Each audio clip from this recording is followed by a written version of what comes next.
final years of the Third Age, Middle-earth stands on the brink of destruction. The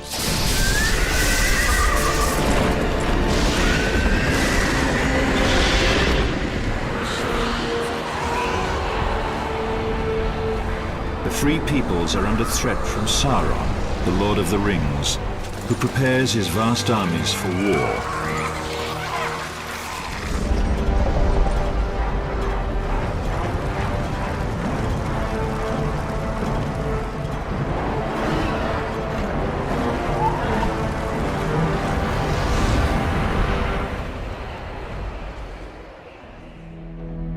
At this late hour, the leaders of elves, dwarves, and men come together at the Council of Elrond to decide their next move.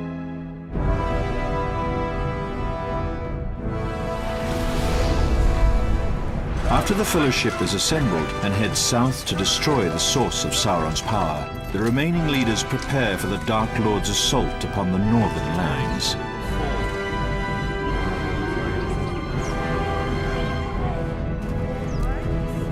The elven and dwarven races have always had little trust for each other, but now they must unite and fight a common enemy.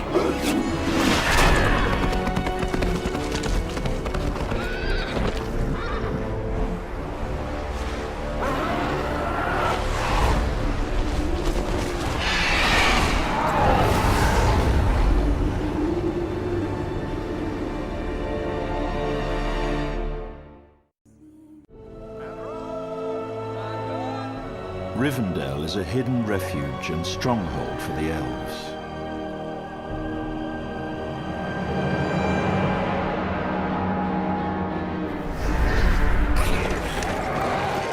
Until now, this ancient city has been spared from the winds of war.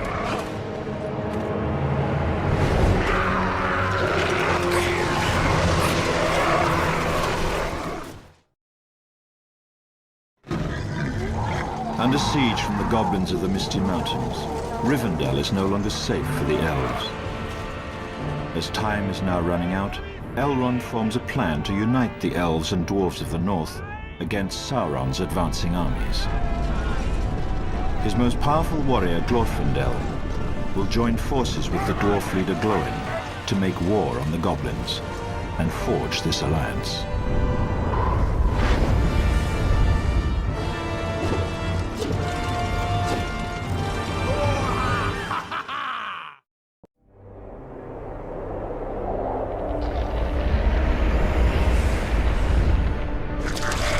The goblins have overtaken High Pass Road, blocking the vital connection between east and west.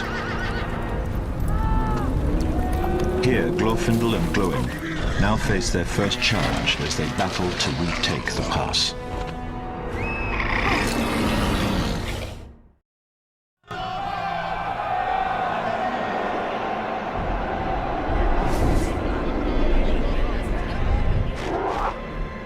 With the goblin army chased from High Pass, elves can now travel to the lands beyond the Misty Mountains.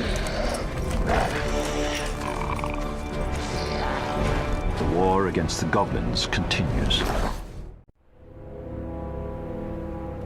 Evil wells forth from an ancient fortress deep in the mountains, a foul place that has recently reawakened.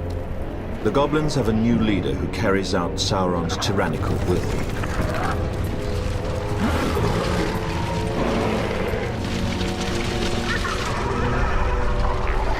Once this sinister overlord is vanquished, the goblins will be scattered and confused, loosening Sauron's grip on this region.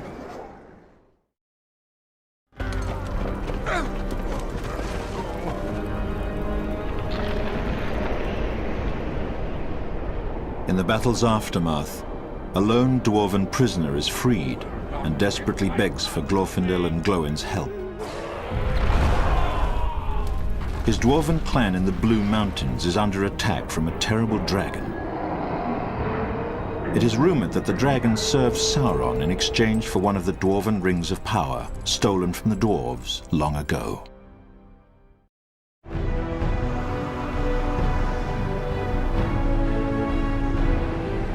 After a long journey, the heroes arrive at the Blue Mountains.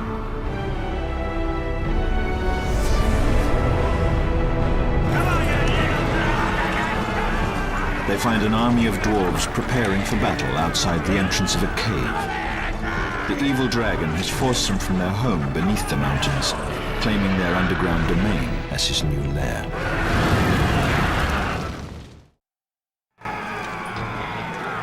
Sauron's dragon has been defeated and the Dwarven Ring reclaimed. However, Glorfindel and Glóin are in disbelief when their new allies refuse to join in the war against Sauron, choosing instead to return to mining the riches of their mountains. Disappointed, the heroes set out for the elven port city of the Grey Havens, hoping for a better reception from the elves.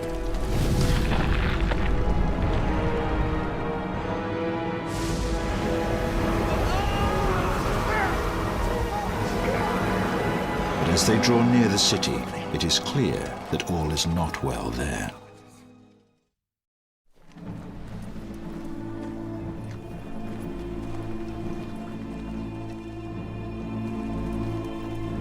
After thousands of years, elves in Middle-earth have finally begun their exodus homeward across the sea.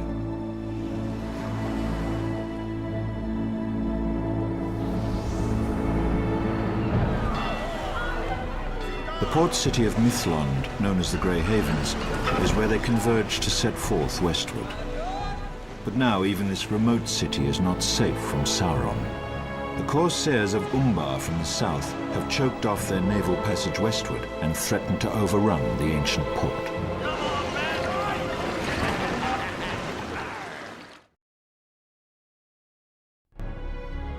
The dwarves of the Blue Mountains will fight alongside the free peoples of Middle-earth after all. As this new alliance is celebrated, Arwen Evenstar arrives with the help of the Eagles.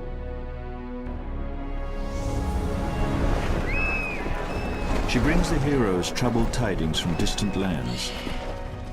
Sauron's massive armies from Dol Guldur have moved north into Mirkwood, the domain of the elven king Thranduil. The new allies must now rise up and prepare for the long journey eastward to aid their distant friends. Arwen urges the heroes to allow the Eagles to take them directly to Thranduil's side for further counsel.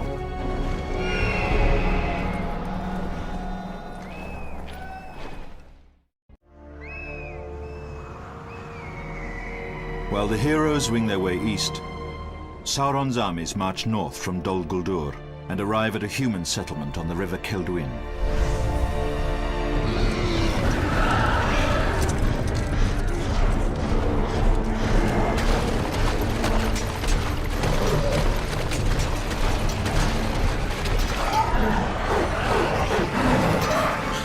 Dwarves from nearby Erebor, led by King Dain, come to the aid of their human allies to the south. Before the battle ensues, Dain sends a messenger to King Thranduil of the Wood Elves, asking for their help. The dwarves must fight a desperate battle while they await reinforcements from the elves.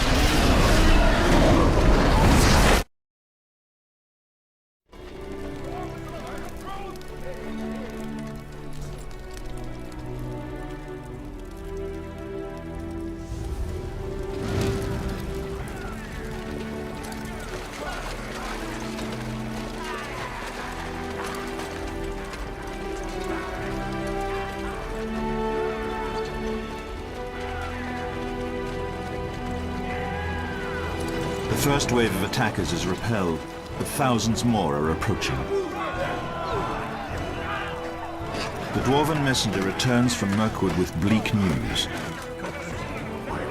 There will be no help from the elves, as their lands are also in danger.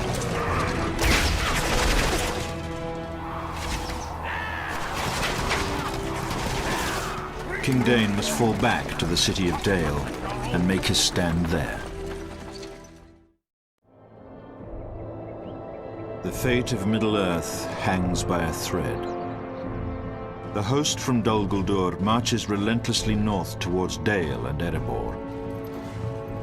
Sauron's armies lay siege to Minas Tirith in the south. Frodo makes his way into Mordor. Glorfindel and Glóin arrive at Mirkwood to meet with King Thranduil of the Wood Elves to further the alliance between elf and dwarf.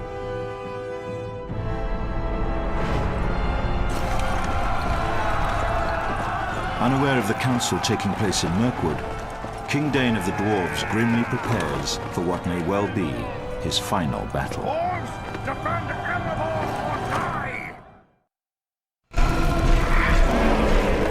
The arrival of the elves from Mirkwood assures a victory for the Free Peoples. The siege of Erebor is broken. The shadow is lifting from Middle-earth. There is but one task left. Lay bare the pits of Dol Guldur and drive the forces of darkness out of the northern lands.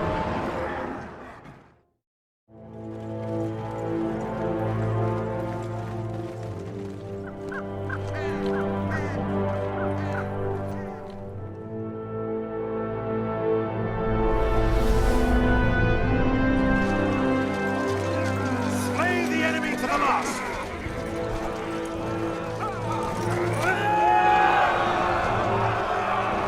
The combined armies of elf and dwarf prepare to assault the evil fortress of Dol Guldur. The final battle of the war in the north is about to begin.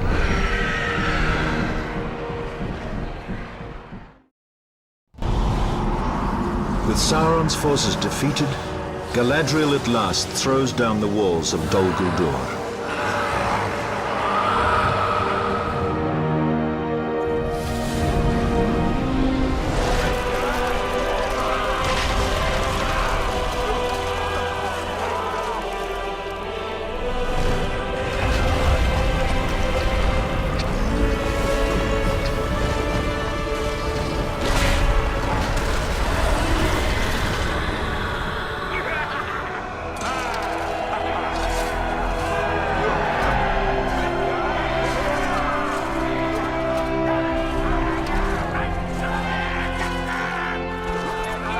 Peace has returned to Middle-earth.